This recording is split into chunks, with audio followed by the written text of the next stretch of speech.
যে নবীকে নাম নিয়ে ডাক দেওয়া যায় না, যে নবীর গায়ে ধরে ধাক্কাও দেওয়া যায় না। কিভাবে জিবরাইল ধাক্কা দিবে? জিবরাইল বলেন, আমি নিজে দেখেছি আমার নবী যখন কম্বল গায়ে দিয়ে ঘুমিয়ে থাকতেন, আমার আল্লাহ ডাকে, ইয়া আইয়ুহাল মুজাম্মিল, ও কম্বলওয়ালা বন্ধু। নবী যখন চাদর গায়ে দিয়ে ঘুমাইতো, আমার আল্লাহ ডাকতেন, ইয়া আইয়ুহাল মুদাসসির, ও চাদরওয়ালা বন্ধু। আমার আল্লাহ যেখানে নবীকে নাম নিয়ে ডাক দেয় না, কম্বলওয়ালা বন্ধু, চাদরওয়ালা বন্ধু বলে ডাকে, আমি জিবরাইল কিভাবে নাম নিয়ে ডাক দিব? যেই নবীকে নাম নিয়ে ডাক দেওয়া যায় না, গায়ে ধরে ধাক্কাও দেওয়া যায় না, আমি এখন কি করব? আমার আল্লাহ বলেন, জিবরাইল রে, তোর জিহ্বাটুকুন আমার নবীর পাও মুবারকে লাগাইয়া দে।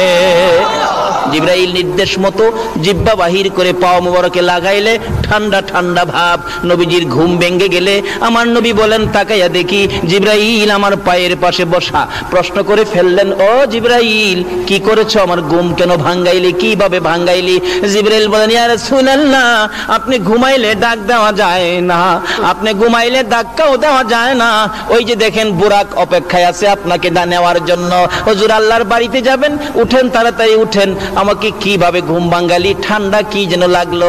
জিবরাইল বলেন, হুজুর আমার জিহ্বাটুকুন বাহির করে আপনার কদম মোবারকে লাগিয়েছি। আমার নবী বলেন, এ কি করলে রে জিবরাইল? সকল ফেরেশতার সর্দার হইয়া তোর জিহ্বায় আমার পায়ে লাগাইলি। জিবরাইল বলেন, ইয়া রাসূলুল্লাহ, আমি সকল ফেরেশতার সর্দার হতে পারি গো, আপনি নবীর পায়ের দুলির সামনে আমার কোনো পাওয়ার নাই। এই নবী পাইয়া বলুন আমরা খুশি না বেজার? ছেড়ে দে নৌকা মাঝি যাব মদিনায়। বলুন বলুন, ছেড়ে দে নৌকা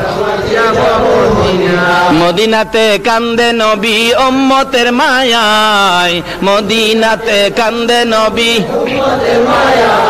ছেড়ে দে নৌকা মাঝি যাব মদিনায়, ছেড়ে দে নৌকা। আল্লাহ নামের বর্ষা করি, সারলাম নবীর প্রেমের তরি। আল্লাহ নামের বর্ষা করি, সারলাম নবীর প্রেমের তরি। দয়াল নবীর রওজা খানি আমায় দেখাও না, দয়াল নবীর রওজা খানি। ছেড়ে দে নৌকা মাঝি যাব মদিনা, ছেড়ে দে নৌকা মাঝি। ভাই সব কষ্ট হইতাছে আপনাদের? জিবরাইল নবীকে বলেন, হুজুর আপনার পায়ের ধুলির সামনে তো আমি জিবরাইল কিছুই না।